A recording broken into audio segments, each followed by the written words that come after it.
Welcome to Something Positive for Positive People. I am your host, Courtney Brame. I am the founder, executive director, podcast host of this listening platform that has developed into an ongoing communications platform for people to be able to discuss their sexual health as well as health. I put an F at the end. Health with a TH. So yeah, I know how to talk. As well as just to be able to self-reflect. And I think that this is really a powerful like self-education, self-help platform. And I know self-help has, and that's the one with the P at the end, self-help has like a little bit of a negative connotation in some cases, like, oh, all this self-help stuff. But like it works, and it's been working for me. And I'm seeing that for many people that I've engaged with, or like who were in a really, really bad place when we met, them implementing the things that I've talked about or not. I'll hear from people aggressively in the beginning about their challenges, and then won't hear from them for a while. And I looked up in a couple of instances recently. It's funny because like I'll not see people, and then out of the blue I'll see like a post or something. I just happen to be scrolling down my news feed, and I'll see someone in a wedding dress, or someone who's been proposed to, or someone who's got like a baby on the way.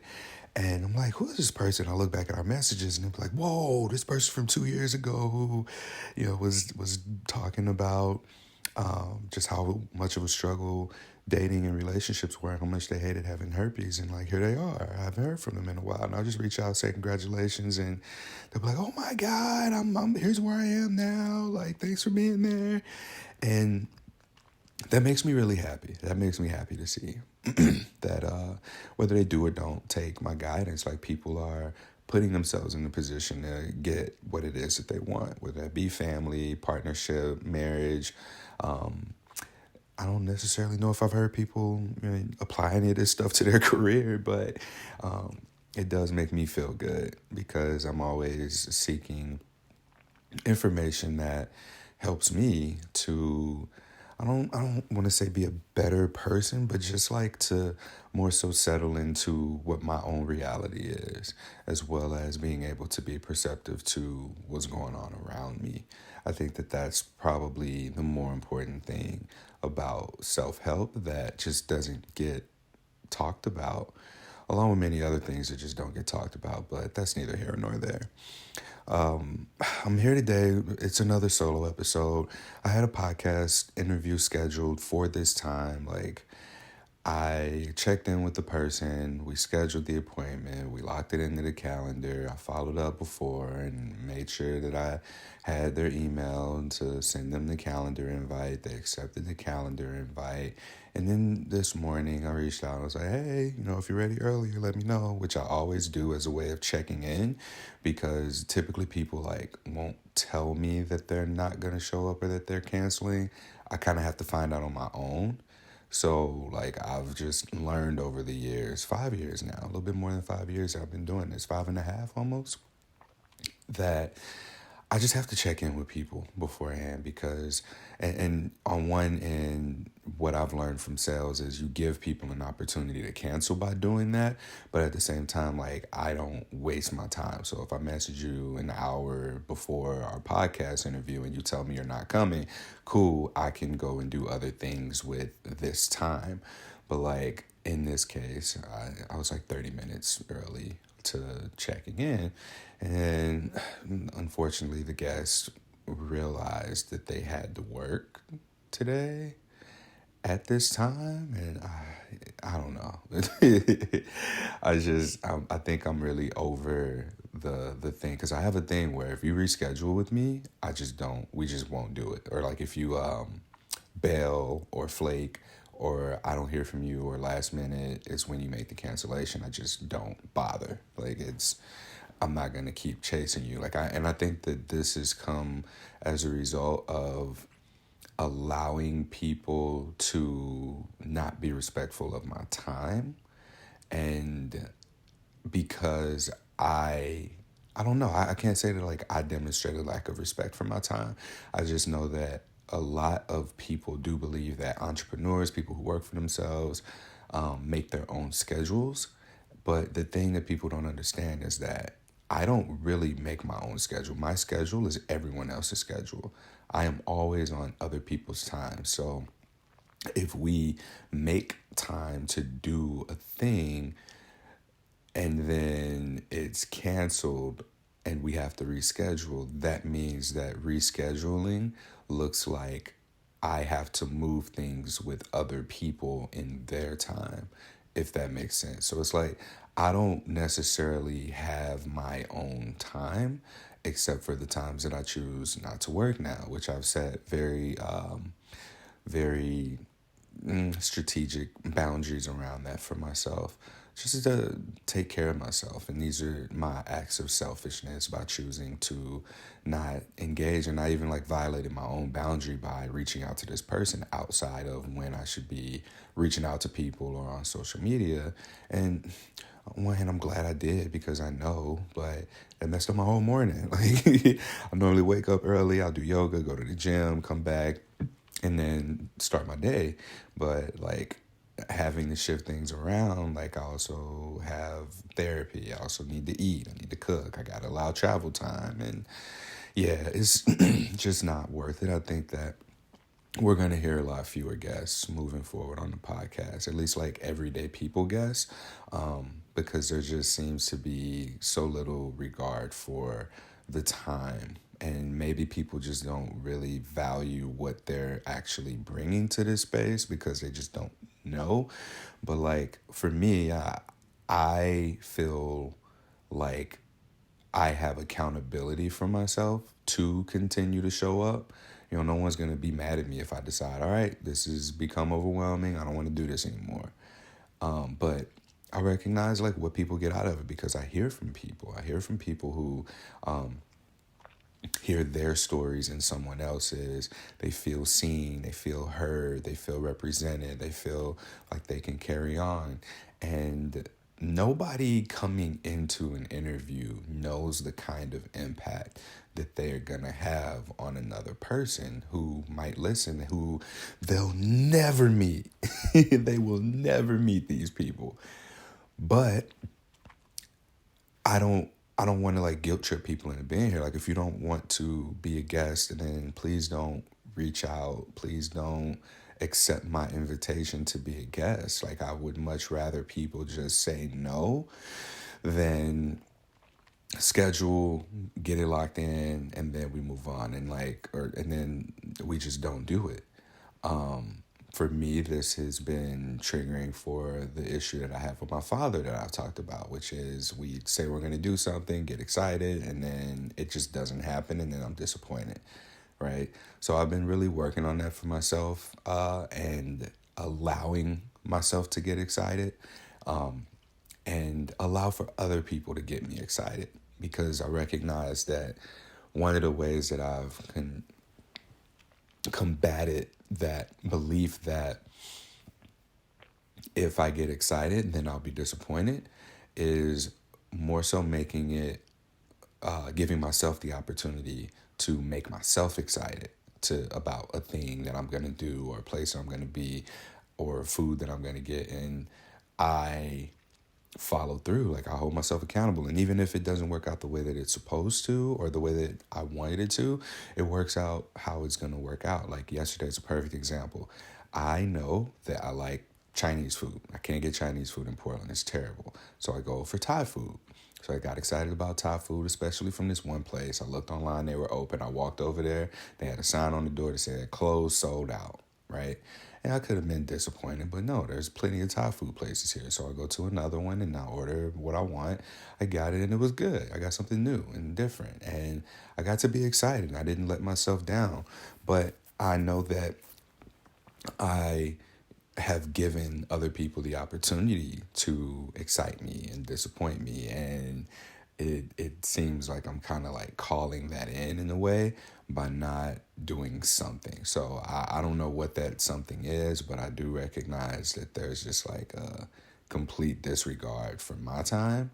And I got to respect my own time. Like this person has put time into this process, like I'm going to try and reschedule with them, especially because this interview is part of the grant series, or the funded portion, the funded interviews that I'm conducting to collect that information and see what kind of intervention method we can come up with. But yeah, man, if you want to be a guest, I would love to have you, but I will not deal with the disrespect of the time. If we lock in a time and a date for us to do this, if you can't give me a little more heads up than the day of 30 minutes before our interview, we're not going to bother rescheduling. Like you'll notice that there's people who you would think would be on this podcast that I would have interviewed who are not on this podcast.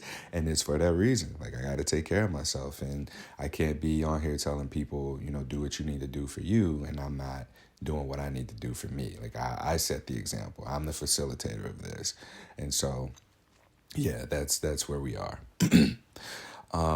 Since this is a very spontaneous podcast episode, and like I didn't necessarily have a topic fully processed in mind coming into this, but there is something that I've wanted to talk about, and like it's really hard for me in social media right now because if I post myself, I post a reel with my shirt off, a picture of myself with a dog, or me tying somebody up with rope, then I get like 1,000 story views. And on regular posts, like I get a lot of visibility.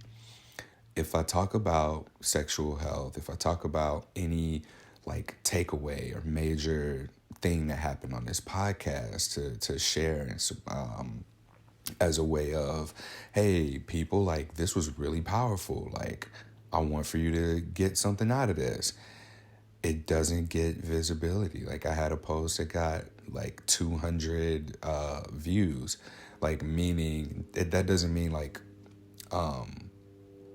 people just aren't looking for it.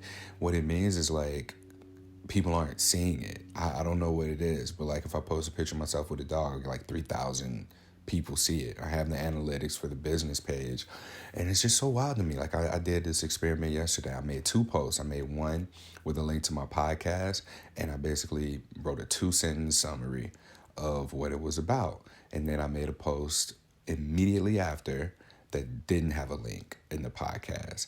And the one that didn't have a link to the podcast got comments, likes, and visibility. The one that had the link just had a like from my friend. So like, it's not productive for me to put like a lot into social media. And I think what's happening is that they aren't promoting things that pull people away from the platform. So you're going to hear a lot more from me on the podcast, more so than social media platforms. So I hope that you'll continue to just come here, check in, and see what's going on. Like I'll continue to share when people write in, because those are helpful for people to see. And then I have the podcast like where we'll share the in-depth experiences and stories, and then whatever else is going on. But I also want to give y'all a heads up. So July 21st at 6:30 p.m. Pacific time, there will be an introduction to sex positivity workshop. I'm not going to go into too many details about this because we've already recorded the podcast and I talk about why I think it's important for y'all to come. So that will be released over the next 10 days from when this is posted. And it's going to have Jamie's name in it. Jamie is the executive director of Sex Positive World, and she also has herpes, and we talk about like her journey into sex positivity, and we're going to have a virtual event that is exclusively for the audience and community of Something Positive for Positive People, as a way of introducing y'all and welcoming y'all into the space of sex positivity to potentially be members of Sex Positive World. And like I said, that podcast episode will be up, but please mark your calendars. It'll be a 2-hour event. I'll probably get there a little bit early, stay a little bit late, just to mingle and touch base with the people who want to engage. But yeah, it'll be a virtual event. 6:30 p.m. Pacific time on July 21st. All right, that was a really long like catch up update for me. So let's talk about needs. I mentioned my dad issue of getting excited and then expecting to be disappointed, right? So I wrote a letter. Well, I had a journal entry I was just reflecting on a year or two ago. I was just reflecting on this. I'm writing, and as I write, I'm starting to write about my dad. And then the language shifted at some point to where I was writing to my dad. So when I finished, I had like 6 pages of like, hey, here's how you traumatize me and put this trigger in place. And I didn't know what to do with it. So I just felt like I needed to tell him. So I recorded it, sent it to him. He listened to it. And his response to me was like, we had a longer conversation. But what stuck with me was that he said, son, I didn't know you needed anything. And that really got me thinking.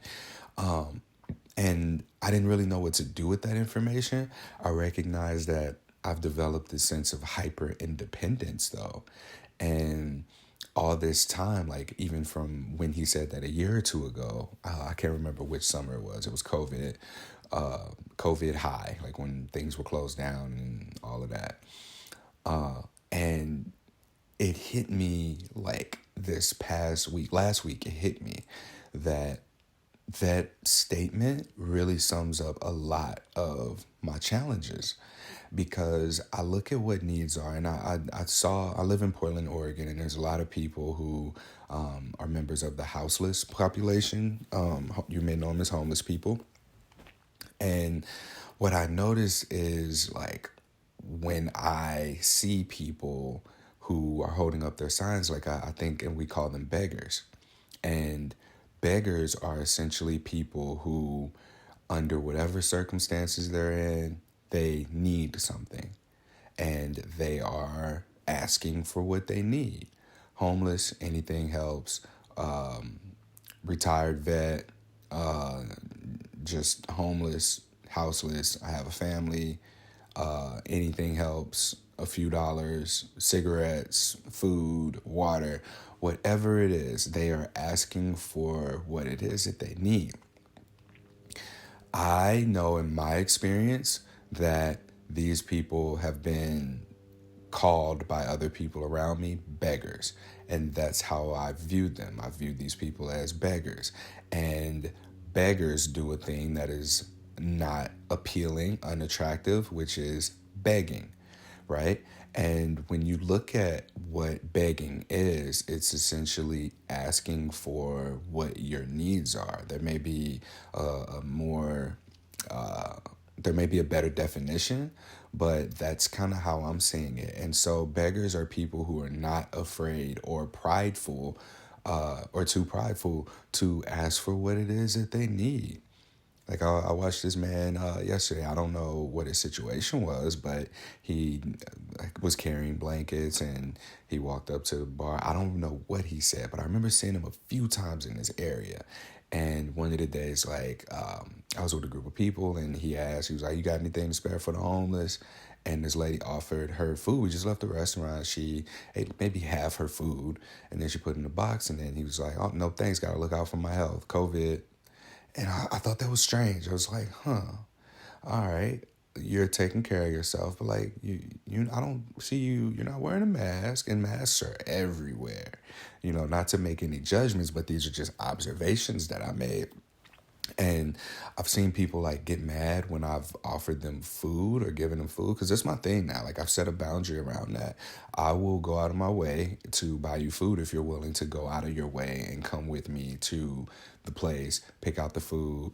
I'm going to let you order it. I'll pay for it. And then you got to wait on it and eat. If you really want this food, then if the food is really what you want, then you won't have a problem with not getting money from me. So that's kind of just been what my ongoing like boundary is around that. But I find it so awkward that I butt heads in the realm of neediness. I've tried so hard to look like I don't have needs that I look like I don't have needs. And maybe this is also why people feel like they can disrespect my time and blow me off for podcast interviews or not show up, and at the last minute, be like, oh, hey, I had something else that I had to do on this day at this time, even though we locked in this day and this time a long time ago, and I should have known about this thing, right? So me appearing like I don't have any needs and looking at people who do have needs and in fact are unafraid of asking for them directly challenges my identity as someone who is independent. So I never want to be in a position where I have to ask for what I need. Like, do you see how that can be perceived? Do you see what the conflict is there? There's definitely an inner conflict between having needs and that being seen as a negative versus meeting your own needs and that actually causing negative effects. Like, because I appear that I don't have needs, my needs aren't met. And because these people have needs and they're being expressive about their needs, people have these misconceptions about what their needs really are, their intentions for being out there, how they got out there, and why they're out there, right? These people who are asking for what they need are often not even seen. I see people walk past homeless people, don't make eye contact, don't acknowledge them, don't say anything. Like even just being like, oh, no, not today. At least you see these people, right? And in my case, I try not to be seen by appearing to have all my needs. So it takes a lot. I try not to be seen by appearing to have all my needs met. So therefore, like, I'm still needy. I still have needs. I'm begging subconsciously in a way. Whereas these people who openly are expressing that they have needs are doing so in a conscious way. Like, they're upfront about it. Here, I need money, right? Give me something, please. I need it. And I'm too afraid to ask for what I need because what? I'm a little bit afraid of disappointment. These people get disappointed all the time. The beggars, the people who have the negative connotation with their expression of having needs. Whereas me, someone who has no expression of having needs, who is afraid of experiencing a no, like these people hear no all the time, right? Like why is it that a beggar can ask for their needs to be met, whether they hear yes or no? The fact that they're begging, the fact that they're asking for what they need is often seen as a negative thing. And like the connotation there of someone who is not a beggar displaying traits of a beggar, like asking for what you need, could also be seen in a negative light.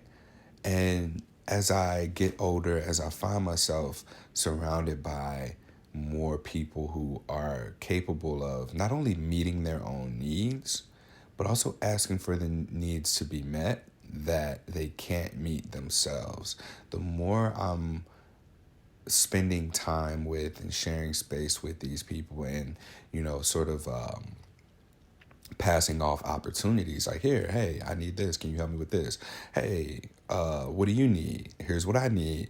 This kind of dialogue has made me so much more comfortable with the idea of having needs and then asking for them to be met. I mentioned on a previous episode that I had like a moment of grief, a moment of clarity where I asked my mom, I asked my dad for what I needed, and they gave it to me. Now, how it looks, is it exactly what I'm hoping that it is? I don't know yet. I haven't listened. But I asked my mom, I asked my dad to send me like a voice message just telling me how they see me. What do they think of me? And I realized that in that ask of what I needed, I needed validation. And the whole point of that was for me to be able to begin healing through receiving validation from places that I just haven't asked. Because again, I don't want to seem needy or like I have needs. So I was able to overcome that for myself and just ask them. I asked them for what I needed, and they both delivered. They both gave me what I needed. I was able to ask two people who have placed the most trauma onto me, who have installed the triggers within me, I asked them for what I need. And I wasn't rejected. I wasn't judged. I wasn't shamed. I was able to, as an adult, as a 33-year-old adult, go to my parents and say, hey, can you please give me validation? And I'm not asking them to tell me, tell me I'm this, tell me I'm that. I want to know how you see me, so that I have essentially like permission to see myself. And that may not be something that everyone is able to do, just given some people were adopted. Some people may not have had parents. Some people's parents may not be here anymore. Or there just may be an inability to communicate, or an unwillingness to connect with each other, whatever the situation may be. But if you have a primary caregiver, or a person who's installed a trigger in you that you have enough of a relationship with to be able to reach out, I strongly encourage you to do so. Because what happened for me in this was, I recognized not only what my needs were, but like the neediness. Let me say that, the neediness that was associated with my inability to ask for what I need. The neediness that was within me that prevented me, or I don't know. I feel like it's kind of a cycle. It's an endless cycle of my neediness preventing me from asking for what I needed, and then my perception of the way people perceive me as not needing anything actually making me more needy. Here's why. I appear on the surface to have all my needs met. Like, I'm physically attractive, I'm confident, I've run this nonprofit organization, I host this podcast, I'm open about my herpes status, I got a job, so I don't have any children. And all of these things, make people on the outside looking in probably see me as, oh damn, Courtney's got it all together. Courtney's got all his needs met. But in reality, like, in meeting new people, like, I still have other needs. I'll have needs for companionship. I have needs for being seen. I have needs for sex. I have needs for, like, just connection, essentially, in various ways, And I recognize over the years that I've not asked for those things to be met, because I didn't feel like the opportunity was there for me, or maybe I felt like a sense of entitlement to where, oh, I don't have to ask for what I need because I don't have needs. So that just kept me from acknowledging and asking for what it was that I needed. And that may not make sense to some people. It might make a lot of sense to others. But what I've been doing lately is just asking for what I need. I asked my parents, so like, after asking my parents what I need, I feel like I can ask anybody anything. And I've been doing that through something positive for positive people. I've asked for funding. I've asked for people to be guests on my podcast. And if you've listened to this for a while, then you've heard me talk about my avoidance of rejection, like this fearful, avoidant personality of mine. And I would avoid rejection at all costs. But now, like, I'm finding myself in a position where I'm not even viewing rejection as rejection. I had someone come over and stay for the weekend, and we'd been communicating for a while. It was our first time meeting, and we had talked about being attracted to each other and possibly hooking up. But I also know that, like, she has recently started seeing someone, and we planned this trip for her to come out here. And the guy was newer, so like I didn't necessarily have any expectations set. But when I recognized that in my head, I was kind of like having the idea or getting excited about the possibility of having a relationship or hooking up, then it was like, okay, let's find out if that's the case. Because what would have happened is, if I didn't address that and acknowledge that in reality with her, then I would have set myself up to become super excited about something that might not have been on the table and that she would not have known about, that I expected or had on the table. So I just asked her, I was like, hey, I know that you're you know I want you, and I also like really value our connection, our friendship, like our relationship as it is, and I respect your boundaries, respect your relationship. So like I can give you my room to yourself and I'll sleep on the couch. If you know, just to be respectful. So it was just a matter of like gauging respect and also letting her know like I want you, this is what I want. And I am saying here is where I'm understanding your relationship is like me being respectful. Here's what it looks like to me. What are your thoughts? And that offered, I mean, she just let me know, well, all right, yeah, they are in a relationship, they're monogamous, and this is what she prefer. So, bam, the intentionality of going in and communicating exactly what I was wanting, and then being like, all right, but I understand, you know, looking at this. So I put it on the table, and through that, I didn't feel like I was rejected, which is interesting because had I made assumptions, like let's say, you know, she come over and she's in the bed and I get in the bed with her, just make assumptions and just like go with the flow, making moves without verbally communicating or even text communication ahead of time, then that could have gone a number of different ways. And that could also have made me feel disappointed, you know, to find out in that moment after these expectations had been happening and curating in my mind. So that is a prime example of being able to like do that. And there have been a couple of other instances, like I mentioned, like the sex club, going to sex club with friends. And so I was like, I asked a friend, I was like, yo, so if we find ourselves in the sex club and like we're playing that Jenga game where you pull a block out and it's like suck the nipple of the person next to you. It was like how do you want to handle that? She's like, nope, not doing it. I was like, all right, that is very understood. And that didn't feel like a rejection, right? That felt like boundaries.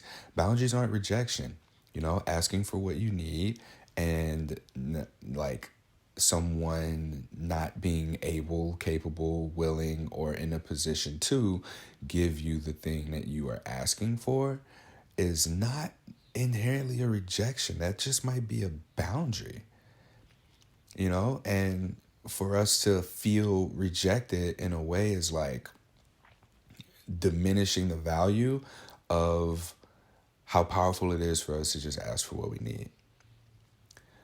Another situation, let me see. I asked, I asked someone else, a lady friend who we've hung out a few times, and you know, I couldn't tell if she was into me or not. It's really hard, and I'm also really bad at taking hints. But we've hung out a few times, and then we went out and just like we're dancing, and we got some drinks, and we like towards the end of the night, I was just like not sure. So rather than me creating this narrative in my head, it was just like, all right, I went with it. And just like at the end of the night, somehow like something that she texted me afterwards was like, it made me think more friends. So I just asked, I was like, all right, like, what did I ask? I don't want to go through my phone because it's going to make weird noises on the podcast recording. But essentially, she let me know that she was seeing somebody and that their relationship was closed. Like they're exclusive. Let me say that they're exclusive, and that she just wouldn't feel comfortable with moving forward with anything sexual at this moment. That didn't feel like a rejection either, even though I expected it to feel like a rejection, right? It was a boundary. Like that's the morals, values, and the boundaries of their relationship. And she just communicated that to me because I had a need. I asked for that need to be met with her, and her, I'm sorry, I can't meet that need for you right now, was just like an explanation of her boundary. So the more that I do this, the more that like, and I'm using these examples specifically. There have been plenty of times where I've asked for what I needed and gotten it, and so yeah, I got looking like, damn, Courtney just over there getting rejected left and right. No, that's not the case.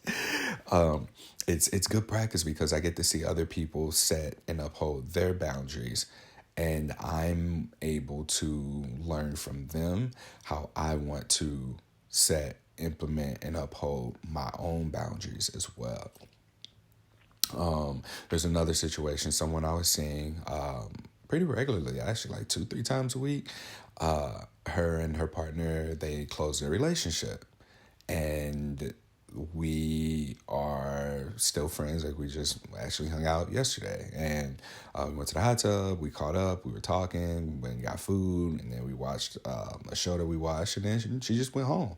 So like, we had this platonic connection after having previously had a super cool sexual connection. Like, it was hot, but the restructuring of boundaries around a relationship like that, where you are sexual with somebody, you have a need of, I had a need of wanting, again, just connection. So if connection doesn't look like sex, if it doesn't look like intimacy in a particular way, like, that can still be something that's negotiated. And just because she and I, you know, can't have sex, that's not a rejection to me. It doesn't mean she doesn't want to have sex with me. It just means she has a boundary of this in her relationship. That means that she is unable to meet my need right now.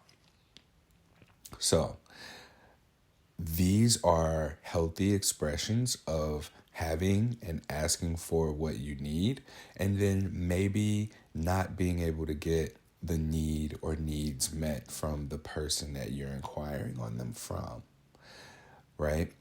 So think about this from the other side.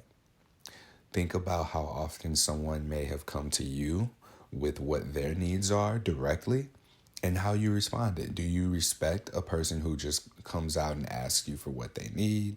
Or do you have any sort of like internalized needy phobia, or beggar phobia? I don't know what to call it, but like, is it a turnoff to you? Is it unattractive when someone just knows what they want, they know what they need, and they ask you for it? Like, how have you said no to people? Have you said no from a place of boundaries? Have you said no from a place of confusion? Have you said yes from a lack of boundaries, or yes from a lack of clarity? Have you done things that you don't want to do because you've been unclear on who you are, what your needs are, how your relationship is with the other person who's asking for what they need? Are you coming from a place of jealousy or envy that that person can so, what's the word, affirmatively? With conviction, there we go, that a person can ask for what they need with conviction, and they know what it is that they need, and they know that you're somebody who's capable of giving it to them. You know, are you more likely to say yes, or are you more likely to ask more questions, or are you likely to say no? Because we've been on the other side, and then it's just a matter of, as well, asking yourself, okay, do you have needs that you're just afraid of asking to be met? How's that look? What's that look like for you? Because for me, I know that it's manifesting in my relationships. Like, I get really disappointed when I'm treated like an afterthought when people invite me to things. Like, don't invite me to something last minute. Don't invite me to an organized event last minute. If it's like, hey, I'm getting some friends together tonight to go out. Like, I wanted to check out this place. Thought of you. Do you want to come? Are you available? I understand if you're busy. Something like that.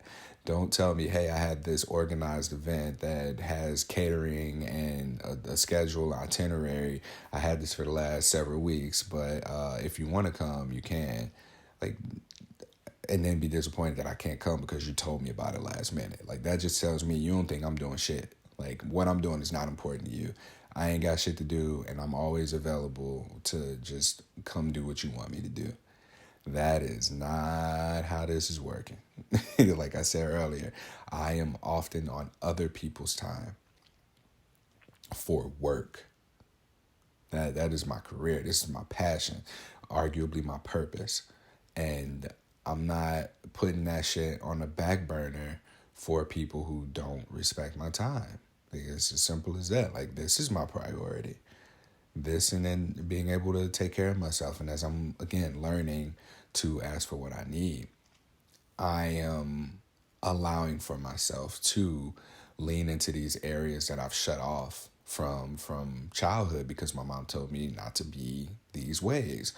And one of those things I've recognized has been that, like, me and my dad are very similar in the sense of being able to, my or I'm now, I'm very much like my dad when it comes to work, but not in relationships.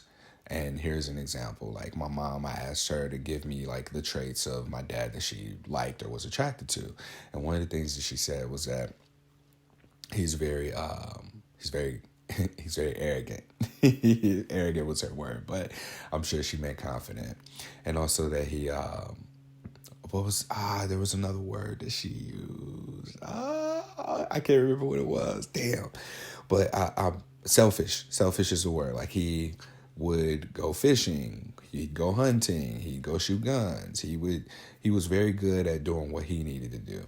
And I think I do that when it comes to something positive, but I don't when it comes to my personal relationships. So it's like I've adopted these traits and given myself permission to enact them in my passion, my career, my purpose, where I feel like I can most freely be myself without fear of judgment from people around me or my family or the disapproval of my mom for being like my dad. And I'm learning to integrate that aspect of myself that is H on my chest. It is something positive for positive people focus into my day-to-day life because like that me is super fucking attractive.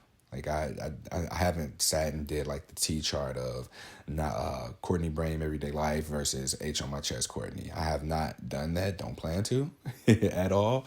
But I see it. Like I see how attractive it is that I am in my masculine. I'm very intentional. I'm very assertive. I'm deliberate when it comes to implementing the things of something positive for positive people because I'm so certain and sure of myself. Whereas in dating and relationships, like I know that there's this passivity to me and this unintentionality and this the passiveness there is unattractive for me as someone who dates who I date. Like I date women, and to women, I'm finding that something positive for positive people, Courtney, is super attractive. But then when it comes to off of something positive for positive people, like when I gotta switch that switch off, like that's not who I've been. And I recognize that that's because of the mom thing, like my mom thing of being her emotional support, while everybody else was like she sought the support of everybody else. So taking it back to that unfinished business with our parents, like I've somehow been looking to resolve the unfinished business that I've had with my mom through being her emotional support source, one-sidedly, while she was able to, pursue and date emotionally unavailable men. And I find myself like I've been in that position until I started to ask for what I needed. So in asking my mom for that, okay, essentially, and she doesn't have to say, Courtney, you can go be like your dad. I just need to know that she sees me more so than how she sees me, and that validation. And then with my dad, I just need to know he sees me rather than how he sees me. And that, like, I'm fucking here, I guess. I don't know. Because I was talking about that with my therapist, and he was like, well, Courtney, what if you don't hear what you think you want to hear? And I was like, you know what? I'm good with that. Like, I asked. I was so excited that I just asked for what I needed from two people who I've never asked for what I needed from. And it felt different for me. Because, like, with that, I lifted that some kind of a block on an aspect of myself that in that yin yoga class that I spoke about, that I heard. I was hyping myself up. It was like, Courtney, man, you attractive, you eligible bachelor, you making money now, you done moved to Portland, you got this nonprofit, you got people telling you that you saved their lives, like you have healthy relationships, you are having the kind of sex that you want, you are enjoying life in the way that you want to be, you are good at your video game, you do watch anime, you do take care of yourself, like. And as I was hearing this voice, I recognized the resistance that I had to it. And so my intention in asking my parents for what I need is to lift that barrier of resistance. I don't have that anymore. That it was shutting off that voice for me. So I'm able to connect with and hear and speak to myself in a different way. And now I'm able to communicate that like with less resistance. And that's how I'm able to now ask for what I need and be comfortable with the discomfort of hearing no, of experiencing rejection. Like humans have needs. Like ain't nobody better than anybody. I'm no better than the person who is begging at the intersection for money, for food, or shelter. We ain't no different. The only difference is that they've gone through maybe the roughest of rough parts of having to get to a point for asking for what they need versus me having the luxury, the privilege of just recognizing that my inability to ask for needs comes from trauma. So I had the luxury and the benefits and privilege of accessing therapy and going through it, more so in an intellectual or emotional way rather than the physical hardship way. So that said, it's okay to have needs, and what's not okay is being covertly needy, like asking for what you want without asking for what you want, or manipulating people into like giving you what you want, or like making them feel bad if they don't. I'm not doing that. And I know that I have. I recognize that I have done that. I see it happening around me. Like I've seen people do it, but I have I have made it out of those atmospheres. Yeah, I got a little bit of, a few scars from working through that. And I mean like mental and emotional scars. But, the way that I've interpreted those scars is completely different than what they actually were. Because I think about it like this, it's been practice in my relationships to like draw from those lessons and experiences to this point of being able to like compare. Okay, here are times where I didn't ask for what I needed, and in trying to manipulate people into giving me what I needed or play a game of sorts to get what I needed, it's not worked out as best as it could. Now here I am being direct and intentional and deliberate with my communication. Like, hey, this is like, I'm just talking, like I'm just saying shit. And I'm saying what I feel, and people are more so connecting with that, and they're able to say what they genuinely feel in the moment. So who knows, maybe my former partner will open the relationship back up. Maybe the friend that I had over the weekend we'll see each other again when the timing is right. Maybe the other friend who has decided to be exclusive with her guy, like maybe something will happen there. We never know. But like I feel so good having asked for what I needed to the point where the quality of the impact of me asking significantly outweighs the impact of hearing no. So this is the power of knowing what your needs are, being able to ask for what you need, and being willing to hear whatever the response is that the other person has. And I've been able to go through a healing process that I've not experienced before just by asking two of the most influential people in my life for precisely what I needed, which is I needed their validation so that I could stop being needy and seeking validation from other people. Like, I want you to see me in this way. I want you to see me like this. Here's how I want you to see me. No, fuck that. Like, my parents, and I can't wait, because the next episode I could do is going to be about perspective and how when I listen to their voice messages to me, telling me what they think of me and, and all of that, I'm going to listen to those, and then I'm going to speak about what they shared and then my interpretation of what they shared before and then after, because I think there's a lot to say about perspective and how our parents raised us versus how we think they raised us versus how they think they raised us versus how they actually raised us. So we got like 4 perceptions there: what actually happened from their end, what actually happened from your end, what they think happened, and then what you think happened. There might even be more than that, but we ain't gonna get into too much of that now. So I hope that you come back.